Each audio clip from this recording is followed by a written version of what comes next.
Beetlejuice, जिसके बारे में नासा बहुत ज्यादा परेशान है क्योंकि ये स्टार बहुत जल्द फटने वाला है। जरा आप इस स्टार की इन इमेजेस को देखें। ये इमेज नवंबर 2019 में कैप्चर की गई थी और ये इमेज नवंबर से दिसंबर 2019 की और ये इमेज अप्रैल 2020 के बाद कैप्चर की गई थी। इसमें आप क्लियरली ये देख सकते हैं कि बीटलजूस कभी डिम और कभी ब्राइट हो रहा है। आखिर ऐसा क्यों हो रहा है? ये बात आप जान लें कि ऐसा इसलिए हो रहा है क्योंकि ये स्टार बहुत जल्द फटने वाला है। एंशिएंट एस्ट्रोनॉमिकल रिकॉर्ड्स के मुताबिक आज से तकरीबन 1837 साल पहले एंशिएंट रोमन और चाइनीज एस्ट्रोनॉमर्स ने एक सुपरनोवा को ऑब्जर्व किया था, जिसे आज हम RCW86 के नाम से जानते हैं। इस सुपरनोवा एक्सप्लोजन का धमाका इस कदर खतरनाक था कि तकरीबन 8 माह तक रात के आसमान में 2 चांद और दिन के आसमान में 2 सूरज दिखाई देते थे। अब आप खुद इमेजिन करें कि अगर बीटलजूस फट गया तो इसका नजारा बहुत बुरा होगा। कुछ साइंटिस्ट का ये दावा है कि उस वक्त 2 सूरज की बजाय 10 सूरजों जितनी रोशनी चमकेगी और रात के वक्त इतनी ज्यादा रोशनी होगी कि हमारा चांद नजर ही नहीं आएगा। सुपरनोवा की ग्रेविटी इतनी ज्यादा होती है कि आज से तकरीबन 359 मिलियन साल पहले डिवोनियन कार्बोनिफरस पीरियड के वक्त उस वक्त का सबसे बड़ा mass extinction the end Devonian extinction भी हमारी जमीन के सबसे बड़े होने वाले सुपरनोवा एक्सप्लोजन की वजह से हुआ था। बस यही वजह है कि बीटलजूस एक्सप्लोजन हमारे लिए बहुत ज्यादा खतरनाक साबित हो सकता है। हाल ही में साइंटिस्ट ने इस राज से पर्दा उठाया है कि जब भी कोई स्टार अपने लास्ट स्टेज पर होता है तो वो स्पेस में एनर्जी और मैटर दोनों को इजेक्ट करने लगता है। साइंटिफिक लैंग्वेज में इसे सरफेस मैस इमिशन या फिर SME कहते हैं। अब आप खुद अंदाजा लगाएं कि बीटलजूस कितनी SME इजेक्ट कर रहा होगा। आप ये जानकर बहुत ज्यादा हैरान होंगे कि ये तकरीबन 8 ट्रिलियन माउंट एवरेस्ट जितना अपना मैस स्पेस में फेंक रहा है। इसमें से कुछ मैस एनर्जी की फॉर्म में हम तक कभी ब्राइट और कभी डिम पहुंच रहा है। ये बात आप जान लें कि बीटलजूस के ब्राइट और डिम होने पर आज से नहीं बल्कि इस पर हजारों साल पहले से नजर रखी जा रही है।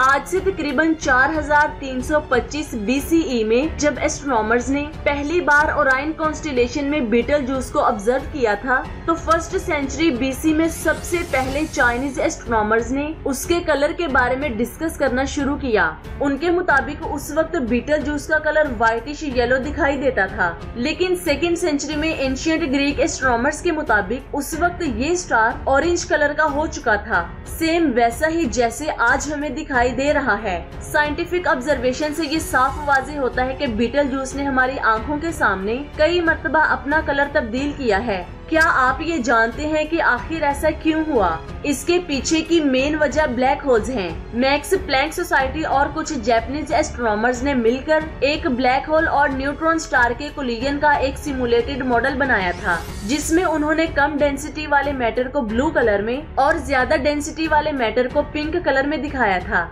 और उन्हें पता चला कि जैसे ही एक न्यूट्रॉन स्टार ब्लैक होल के करीब आता है तो उसका 80% मैटर सीधा ब्लैक होल के इवेंट होराइजन के अंदर चला जाता है और सिर्फ 20% मैटर ही हमें सदियों तक उसकी एक्रीशन डिस्क या फिर उससे निकलने वाले हाई डेंसिटी जेट्स में नजर आता है। यानी कि अगर बीटलजूस, जो कि सिमुलेटर मॉडल में लिए गए न्यूट्रॉन स्टार से 5 करोड़ गुना ज्यादा मैसिव है, अगर उसके सामने एक ब्लैक होल आ गया तो ऑब्वियसली बीटलजूस डिम तो हो ही जाएगा। ये सब रॉयल एस्ट्रोनॉमिकल सोसाइटी के कुछ एस्ट्रोनॉमर्स का मानना था, जिन्होंने बीटलजूस की डिमिंग पर अपनी राय दी थी। इससे पहले वो ये मानते थे कि अगर एक ऑब्जेक्ट जो बीटलजूस से थोड़ा मैसिव हो और उसमें इतनी ज्यादा कैपेसिटी हो कि वो उसका सारा फ्यूल निचोड़ ले, तब भी वो डिम हो सकता है। लेकिन प्रॉब्लम ये है कि इतना बड़ा ऑब्जेक्ट बीटलजूस के आसपास कहीं भी नजर नहीं आ रहा। अब इसका मतलब ये है कि आप ये जान लें कि एक ऐसा ब्लैक होल हो सकता है जो मैसिव भी है और इनविजिबल भी। कुछ साइंटिस्ट के मुताबिक इनविजिबल ब्लैक होल से ज्यादा इफेक्टिव बीटलजूस के डिम होने के पीछे असल वजह ग्रेविटेशनल डार्कनिंग हो सकती है, जो स्टार की रोटेशन पर डिपेंडेंट है। दरअसल जब स्टार की रोटेशनल स्पीड बहुत ज्यादा तेज होती है तो उनकी शेप कुछ इस तरह हो जाती है, जिसकी वजह से स्टार के इक्वेटर में जो गैस होती है वो उसके पोल्स के मुकाबले में अपने कोर से ज्यादा दूर हो जाती है, जिसकी वजह से इक्वेटर पर मौजूद गैस पर ग्रेविटी का होल्ड वीक हो जाता है, जो बहुत ज्यादा अजीब है क्योंकि जब एक स्टार की ग्रेविटी वीक होती है तो उसके गैसेस पर मौजूद एक्सट्रीम प्रेशर गायब हो जाता है, जिसकी वजह से उस रीजन का न्यूक्लियर फ्यूजन भी ठंडा होने लगता है।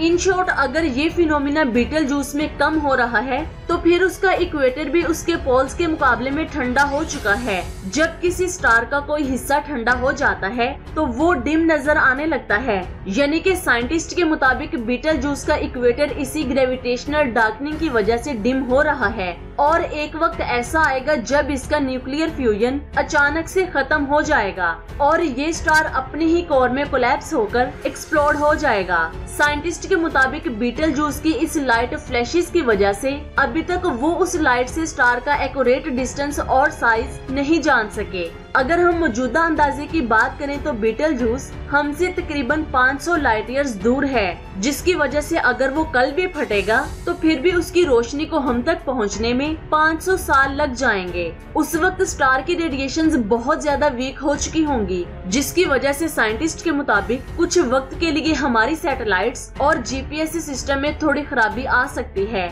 लेकिन अगर ये हमारी जमीन के करीब ही हुआ तो फिर हमारी जमीन पर तबाही आ जाएगी। फिलहाल आप ये जान लें कि जो हमें बीटलजूस की डिमिंग दिखाई दे रही है वो सिर्फ इसलिए दिखाई दे रही है क्योंकि हमारे और बीटलजूस के दरमियान बहुत बड़ा डस्ट क्लाउड है जो उसे कवर कर रहा है। रिसेंटली नासा ने ये साबित भी किया है कि वो डस्ट का मैसिव क्लाउड खुद बीटलजूस से ही इजेक्ट हुआ है और ये एक सबूत की तरह है कि बीटलजूस कुछ ही सालों में फटने वाला है।